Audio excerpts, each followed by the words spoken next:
Hi there.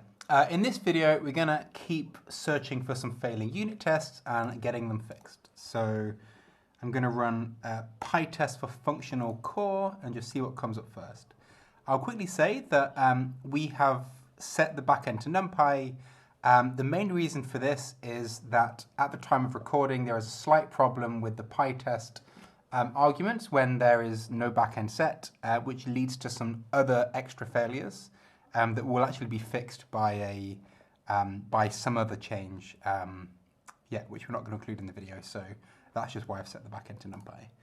But we've already got some failures. The test number of arrays on device is another one that's a bit complicated, so we're going to skip that one here. But we do have a failure here for Fourier encode, so let's take a look at what's going on here. So let's go to test Fourier encode. Let's set the NumPy backend again for this, just to narrow down a bit, and then let's see if we can get that fixed. So, what is going wrong? So it seemed like it was a keyword-only argument last time. So expand dim, okay, seems quite simple again. That's good. Expand dims, yeah, probably this just needs to be dim. Again, because of some recent changes, it needs to be axis. Okay, that's quite a nice, easy fix. So let's get that added. Let's see if it fixes things.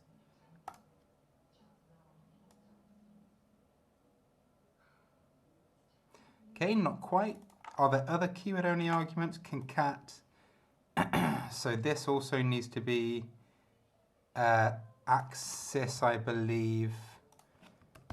Yeah, okay, so let's try that. Okay, and it's fixed. So we can get that pushed. Again, nice and easy, just some keyword issues. So let's get that fixed. Let's get that pushed now. So let's add it. Not that. Yes, that. This was in general. Yeah. This is also in general. So small keyword fixes to general module.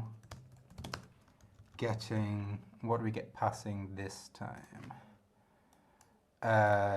This.